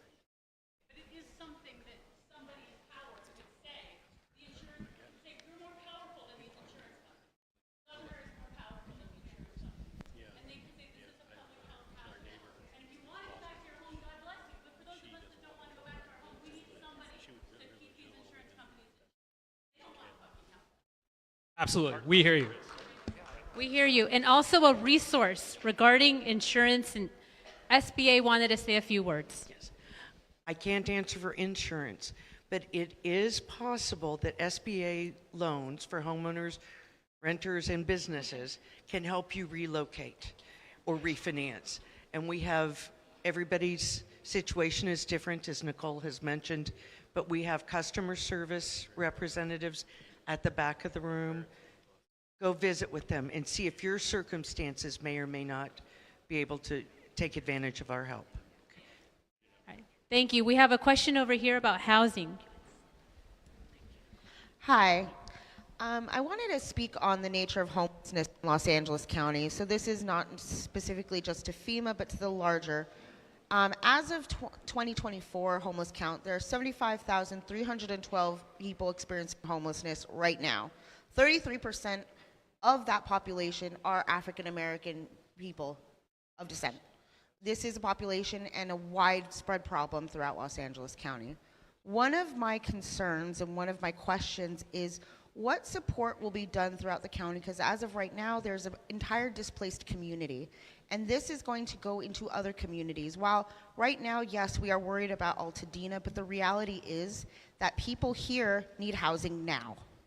And so I want to understand, because as service providers, where we exist right now is that we have service providers who are ready to serve, who can ramp up.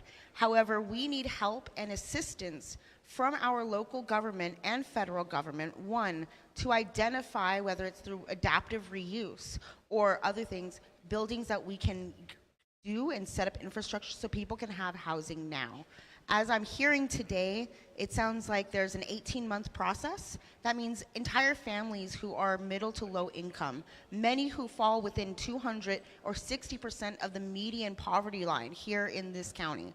And so what I would like to understand is, one, because I know that there is an immediate focus on the areas here, but we understand that this community, as it learns and as it goes through this process, it is going to go into the larger ecosystem. And so what is going to be done so that service providers outside of SPA 3 and service providers, whether that is a church, whether that is a Salvation Army, a local agency, what can we do in terms of the fact that funding is oftentimes reimbursement based? Housing, do we want to talk? Housing? We want to talk about what's coming down the pike? Okay. Hi, again, Anish Sarai with the Supervisor's Office. We have a dedicated team that is actively addressing our homelessness crisis. The Supervisor has led a Blue Ribbon Commission, and coming out of that, we have new bodies, new rules, new funding that's coming in. And her goal is to ensure that the funding gets out to providers, gets out to affordable housing developers, and that we start to bring on more and more housing options and service options to get people into shelter. Okay? We know that we have a monumental task ahead of us, and that is compounded by the damage that we have seen here. But those are active conversations, and we have an entire county department, our CEO, Homeless Initiative, along with LASA. They are working to address a lot of these things. They're maybe not directly tied into this specific emergency, but it is no less a priority, and it is something we're very happy to get you more information on. Please connect with the supervisor staff who's over here. As I work the mic, there was a question on a card about protecting homes now from the incoming rain.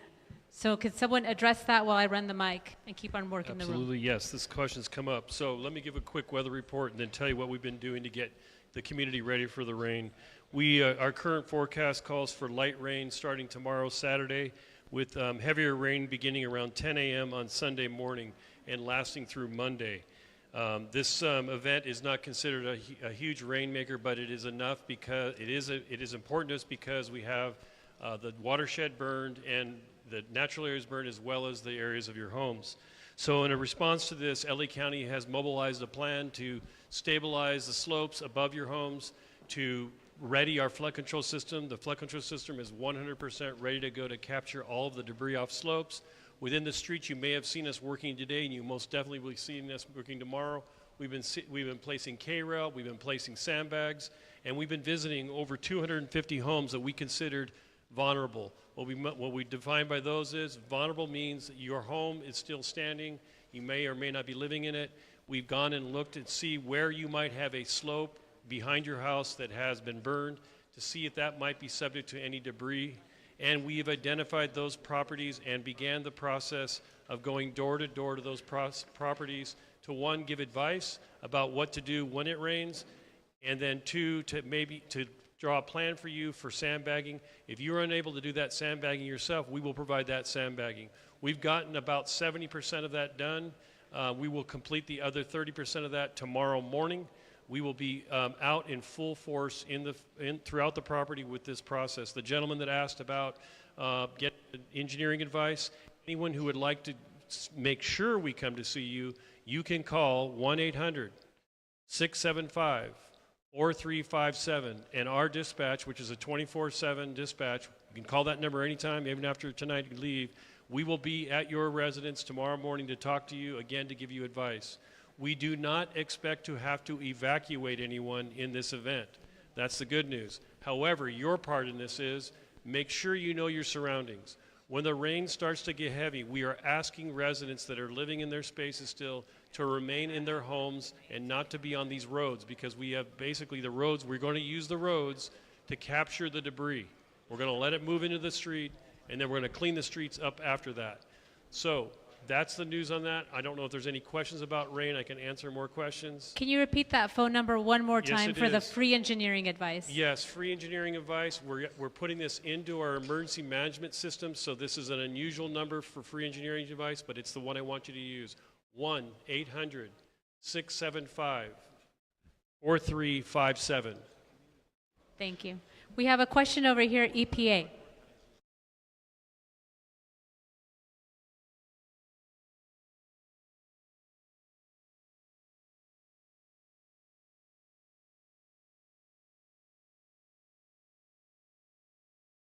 Maybe DPH, EPA, who wants to take that? DPH right over here? Right over here. Yeah, thanks for the question. This is Dr. Mahajan with Public Health. First, I want to say we have our public health table in the back. We have staff here who have PPE, including N95 masks, goggles, Tyvek suits, and gloves, especially for the folks that may be going back, as the Colonel said, and maybe going back to their property where there's a lot of ash. They have a lot of information there about how to protect yourself if you are going to do that. We want to encourage folks, though, that if you're seniors, if you're children, really to avoid going back to places where there's lots of ash. Now, coming to the question about air quality, you know, the air quality was significantly poor during the actual fires when the flames were up. We all know that. We smelled the smoke, we saw the smoke, it irritated our throats and lungs, and that was a time where the air quality index, the AQI, as you know, that you can find online and through a variety of sources, was high and was unhealthy. Very important, especially seniors, people with respiratory diseases and cardiac issues, and children especially, to be wearing N95 masks, and everybody when that situation is there. Now that the AQI has improved a great deal, there are issues with wind when ash gets aerosolized. And that's an important thing to keep in mind. We've had high winds, as you know, in the last few days, and that could blow ash. And when ash is blown and aerosolized, it can be dangerous because ash contains particles that the AQI does not measure. And those particles do contain the kinds of toxins that you heard the Colonel talk about are going to be removed during the fire debris removal. So in general, if you smell ash, or if you smell smoke and there's no smoke in the air, or if you see ash and it's windy, you must take a precaution and wear an N95 mask and make sure you're covering up. But otherwise, in general, if it's not aerosolized, you're generally okay. Doctor, while you have the mic and I run to the next person, there was a person over here with a card that asked about pools and what to do with pools now that there's ash and there's contaminants. Can you address that? Yeah. Go ahead, Mark. We have specific instructions about pools and outdoor spas and how to handle that. I want to encourage you to go to the website, the recovery.lacounty.gov website, as well as the Department of Public Health website. We may also have some of the written materials about how to handle pools. There's a lot of different sort of technical details about that. You can get it at the back table on your way out, or come and see me. Thank you. We have a question we have over here. one more comment about pools. Yes, yes. I want to speak to the pool hazards and the red and yellow tags that you might have found on your properties. So if your property has a pool on it and the house is gone or is partially damaged and the fences are gone, the first thing we need you to do is to fence the pool. We're going to give you a yellow tag until it gets fenced.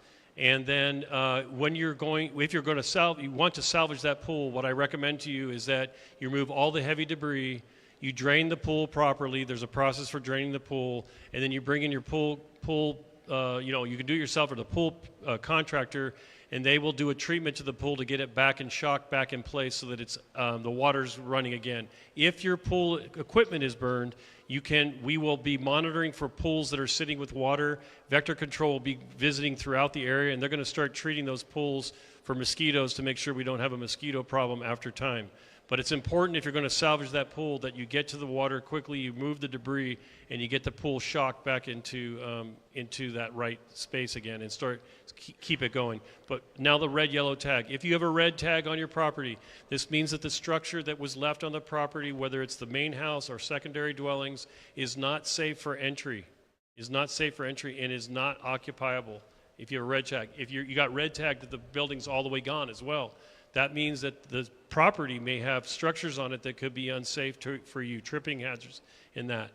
If you want to know about that red tag, there's a number at the bottom of the tag. Call that number and we will answer. That's our local building and safety department. If you have a yellow tag, it's an unusual condition because it means you can occupy the property, but there's something about the property, like the pool, that we want you to pay attention to. We try to be descriptive about the yellow, but what we really need you to do is call in and ask, why was the property yellow tagged? If there is no tag on your property whatsoever, highly unusual, that means the house is fine to go. It's like a green tag situation. That would be where there is no burn, no damage to the property whatsoever, and we're saying the structure can be entered safely without further review. Thank you. We have a question here about the assessor. Hi, Mr. Assessor.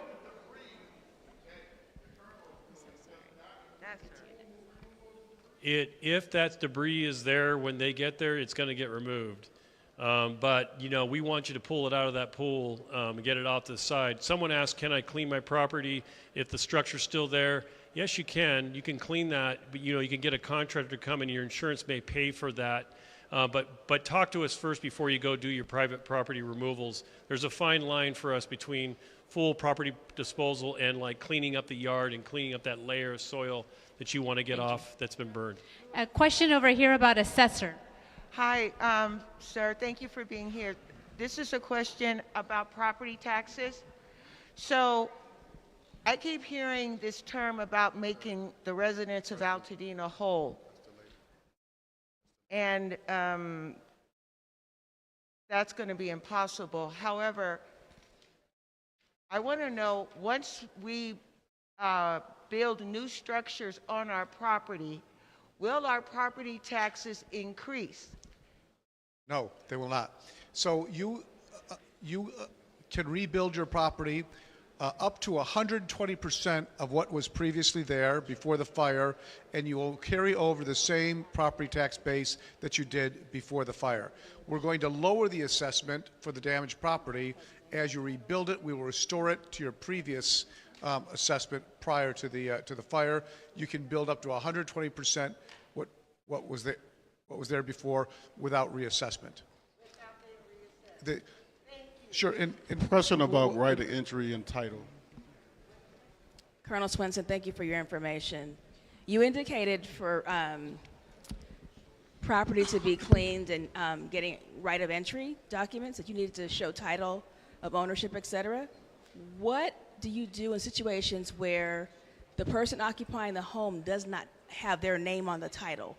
What is the process for being able to have the remediation still completed? So that's a great question. So if you didn't hear it, the question was, what happens if your name is not on, it's your home, but your name's not on the title? That's not really the Corps of Engineers lane, but that'll get worked out through the county, and there's a legal process that you go through to establish ownership of the property. It happens in older communities where the properties are handed down and the person's name on the deed just never got updated. So there's a legal process. It takes a little bit more time.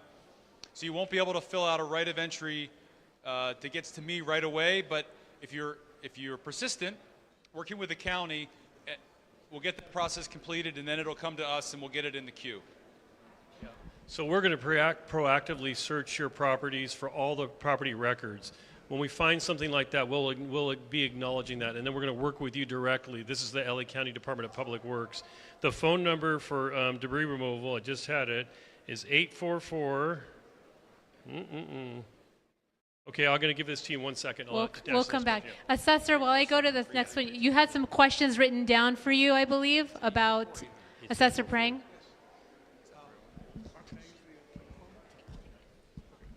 Thank you. So thank you very much. We had another question. It says, if our home did not burn down but sustained smoke damage, do we still have to pay the next property tax payment or wait for reassessment?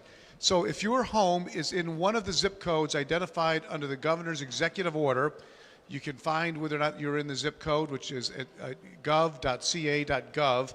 Your property taxes are deferred until April of next year. One of the things I did want to emphasize, you should fill out the misfortune and calamity form on my website, assessor.lacounty.gov. In order to qualify, your damage has to be over $10,000. It includes smoke damage. But your property taxes bill, by filing the misfortune and calamity form, that will ensure that your property taxes are deferred. But otherwise, there's a standing broad deferral for anybody in the zip codes identified by the governor. Thank you. Right over here, then we'll go over there. Thank you. So on the air contamination issue, why can't we have the EPA just test for the contaminants that are not in the AQI and create a dashboard so that there is that transparency and we don't end up with a 9/11? I'm a former New Yorker, so we don't end up with that situation.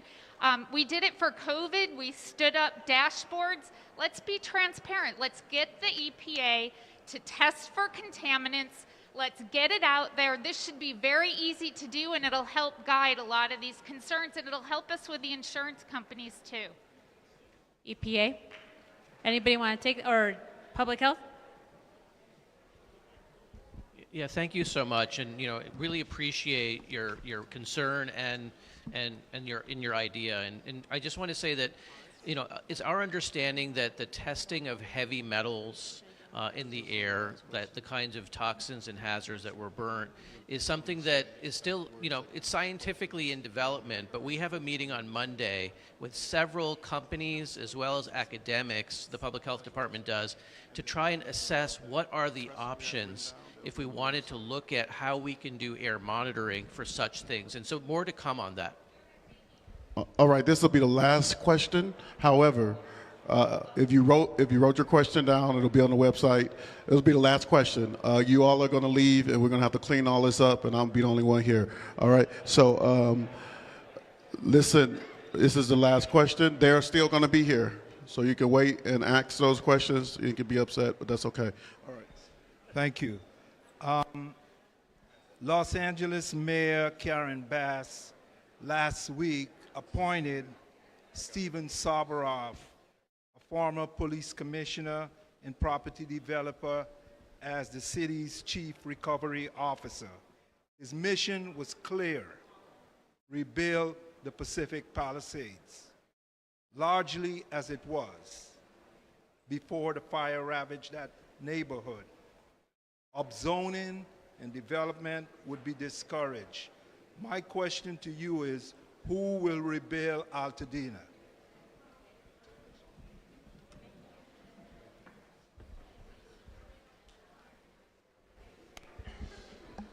Hi, everybody. This is Anish Saraya.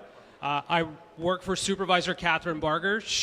I am her planning deputy. Sorry.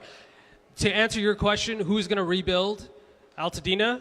It is all of our partners here. Every local, state, and federal agency is going to partner with us, and the tip of the spear is going to be our county departments.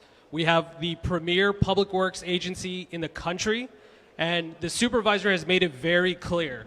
She does not want to see displacement of one home, of one family, of one business.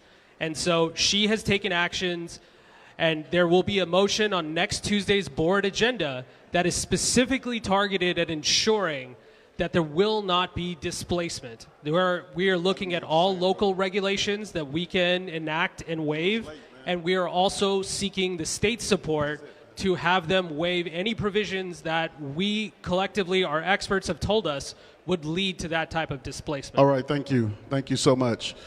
Thank you all for coming. I promise that we will get this to convene again.